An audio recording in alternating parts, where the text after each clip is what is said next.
गमन गमन का आरोप लगा है, क्या कहेंगे, क्या मामला है? बिल्कुल ये लिखित का मामला है। उसने लिख के दिया है कि 13 लाख हम 16 लाख को 16 तारीख को हम दे देंगे। अंकुश ने उस पर साइन किए, प्रियंका धुप्पड़ के उसके ऊपर साइन है। 5 लाख रुपए 16 तारीख को ये 6 तारीख को दे भी गए थे यहाँ पर। उसके बाद जर्नल हाउस की मीटिंग का ये बहिष्कार करके चली गई और फिर सर्वसम्मति से फैसला लिया गया अब भाई प्रियंका धुप्पड़ को हमारी एसोसिएशन से निष्कासित किया जाए। और डी बार के लिए हमने पंजाब हरियाणा बार काउंसिल को लिख दिया है।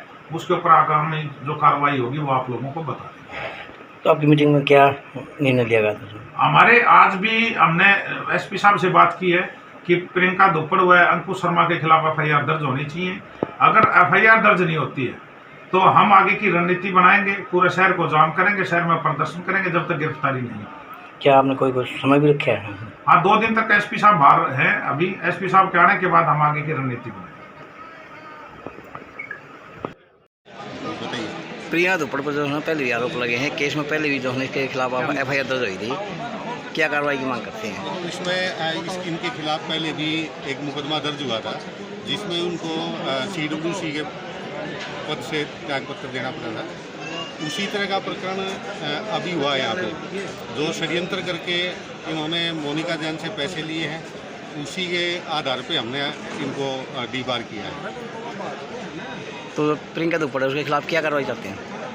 प्रियंका धुप्पड़ को हमने डीबार कर दिया है। हाउस की हमने मीटिंग बुलाई थी। उस मीटिंग में सर्वसम्मति से ये प्रस्ताव पारित हुआ था कि इनको डीबार किया जाए, इनका एक्ट कंडक्ट सही नहीं है। एडवोकेट प्रियंका धुप्पड़ जो कि बीजेपी के जिला अध्यक्ष श्री शंकरलाल धुप्पड़ जी की सुपुत्री हैं, उनसे मेरी पिछले 6-7 सालों से बहुत गहरी दोस्ती है।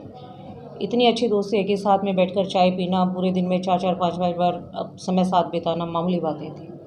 प्रियंका मैडम ने 2-3 महीने पहले बयाना किया था अपने मकान के लिए। वो उसके पैसों के इंतजाम को लेकर बहुत परेशान थे। इनको मेरे डाइवोर्स के केस में यही वकील थी। जब डाइवोर्स सेटलमेंट के पैसे आए तो इन्होंने कहा कि दीदी मेरे को एक बार रजिस्ट्री ज़रूरी करानी है और मुझे पैसों की ज़रूरत है। मैंने कहा कि बिटिया की सिक्योरिटी के लिए पैसे लिए हैं मैं पैसे ऐसे नहीं दे सकती। बोली नहीं आप गलत समझ रहे हो, आप हमें ना कच्चे के पैसे दिलवा दो, कुछ रजिस्ट्री में कच्चे का देना है, पक्के का इंतजाम तो हमने कर लिया, आप कच्चे के पैसे हमें दे दो, मैं पक्के के पैसे आपको दिलवा दूँगी। उसके बाद इन्होंने मुझे ये कन्विंस किया कि राजनीतिक कारणों से मैं अपने खाते से पक्के के पैसे नहीं दे सकती और मेरा क्लर्क है अंकुश शर्मा, सारा दिन साथ रहता है, सब जगह मेरे साथ जाता है, मेरी तरफ से सारा लेन देन यही करता है। ये आपको पर नोट और चेक दे देगा, पूरी तसल्ली के साथ हमें कच्चे के पैसे दिलवा दो और हम पक्के के पैसे आपके खाते में पेमेंट करवा देंगे। इनके बहुत कहने के बाद अंकुश शर्मा ने कहा मेरी जाती जिम्मेदारी है क्योंकि चेक और पर नोट मैं दे दूँ। मैंने सिरसा अपने जीजा जी से कहा, उन्होंने बहुत मना किया कि रहने दे। मैंने कहा कोई नहीं, सही लगे, मकान की रजिस्ट्री का मामला है, करवा देते हैं। मेरे बहुत कहने से उन्होंने चेक और पर नोट लेकर और 18 लाख रुपए क्लर्क अंकुश शर्मा के हवाले कर दिया। अंकुश शर्मा खुद अपने हाथ से पैसे लेकर आया और चेक और पर नोट देकर आया। उन्होंने पूछा कब लगाने, ये 26/7/2022 को लेकर आया, 26 जुलाई 2022 को पैसे। शाम को 7, 7:30 बजे पैसे हैंड ओवर किए गए होंगे इसको। जब उन्होंने पूछा ये चेक कब लगाऊं, बोला अरे जी लगा दो आप, इंटर बैंक चेक है, 2-3 दिन में पैसे आ जाएंगे, 2 दिन में, और आप लगा दो और आपके पैसे आ जाएंगे, कहीं नहीं जाते, आप विश्वास करो। इसके कहने के बाद इन्होंने 27 तारीख को मेरे जीजा जी ने चेक के बैंकों में पेमेंट के लिए चेक लगवा दिए। 28 तारीख को शाम को 4 बजे मेरे पास उनका मैसेज आया कि मोनिका बेटा चेक तो बाउंस हो गए।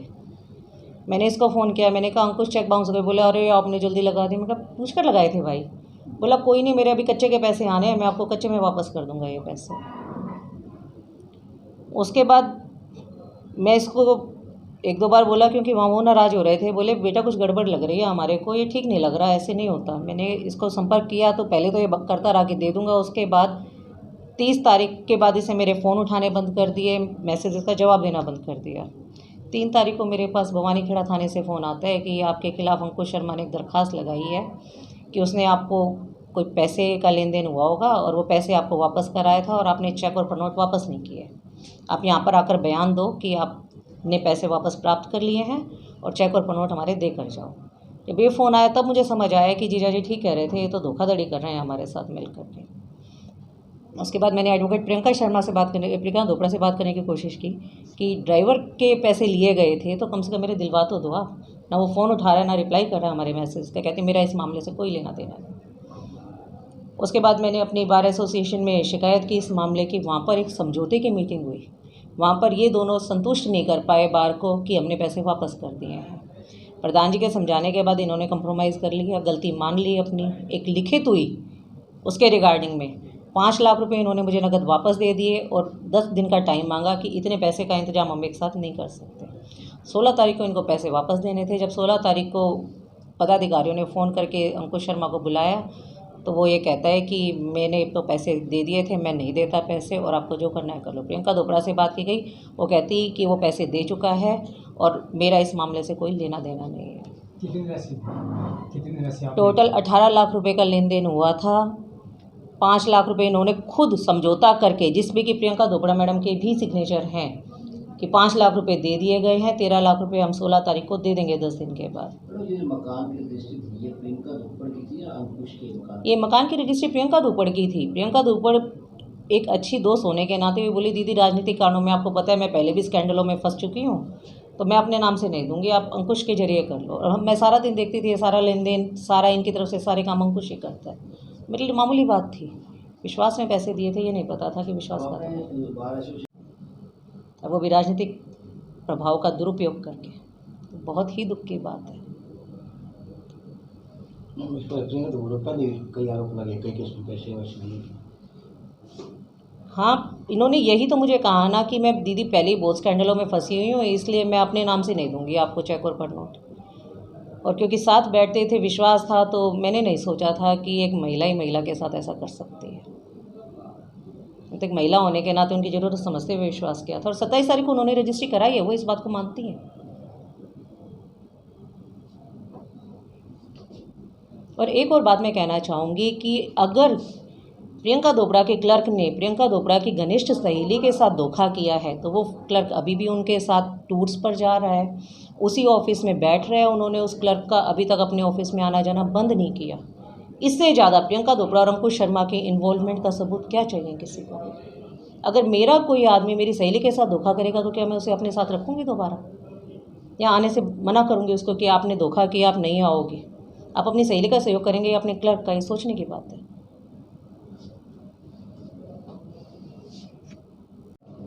क्या सिविल लाइन पुलिस ने आपको कोऑपरेट कर दिया या कोई? सिविल लाइन पुलिस ने पहले इस मामले से बचने की बहुत कोशिश की। जब मैं वहाँ SHO साबुद्दीन थे नई सिविल लाइन थाने के, जब मैं दरख्वास्त देने के लिए गई, मैं नहीं उधर क्लर्क के पास गई तो उन्होंने कहा कि इकोनॉमिक सेल में अंकुश शर्मा की दी हुई दरख्वास्त ऑलरेडी पेंडिंग है, आप इकोनॉमिक सेल में चले जाओ। तो मैं इकोनॉमिक सेल में गई तो उन्होंने कहा कि हम डायरेक्ट कोई भी दरख्वास्त नहीं ले सकते, आप बेहतर होगा कि SP साहब के पास जाओ। फिर उन्होंने ये कहा कि हमारे पास फ़ोन आया है कि SP साहब के यहाँ आपके लोग गए हुए हैं। तो सर मैं तो यहाँ खड़ी हूँ, मेरी तरफ से कौन जाएगा? तो बोले नहीं आपकी तरफ से कोई लोग SP साहब के गए हुए हैं और आप पहले बात करो नीचे जा कर के, हम सीधे दरख्वास्त नहीं लेंगे। मैं फिर क्लर्क के पास गई, मैंने कहा सर आप मेरी ये दरख्वास्त ले लो। बोले ये तो 1 लाख रुपए से ऊपर की धोखाधड़ी का मामला है, हमारी ज्यूरिसडिक्शन नहीं बनती। मैंने कहा आप ये बात मुझे लिख करके दे दीजिए और बार प्रधान जी से बात कर लीजिए, मैं आपकी बात करा देती हूँ। अगर आप नहीं ले सकते हैं और प्रधान जी कहेंगे तो मैं अपनी दरख्वास्त जहाँ वो कहेंगे वहाँ प्रेजेंट कर दूँगी। इतना कहने के बाद बड़ी हिचकिचाहट के साथ उन्होंने मुझे डायरी नंबर दिया। मैंने उनको उस वक्त भी ये कहा कि एक वकील होते हुए भी अगर आप मेरी दरख्वास्त के साथ ऐसा आम आदमी के साथ आप कैसा करते हो? ये बहुत ही दुख की बात है। पूरे प्रशासन इससे ये नज़र आता है कि राजनीतिक दबाव बनाया जा रहा है, पैसे खाने की साजिश की जा रही है। मुझे तो इससे भी गहरी साजिश नज़र आती है। अब आगे क्या स्टैंड रहेगा आपका और बार एसोसिएशन का मिलकर के? आप लोग किस प्रकार से जो बार एसोसिएशन ने एक हाउस की मीटिंग बुलाई थी जिसमें एडवोकेट प्रियंका धोपड़ा भी पहुंची थी।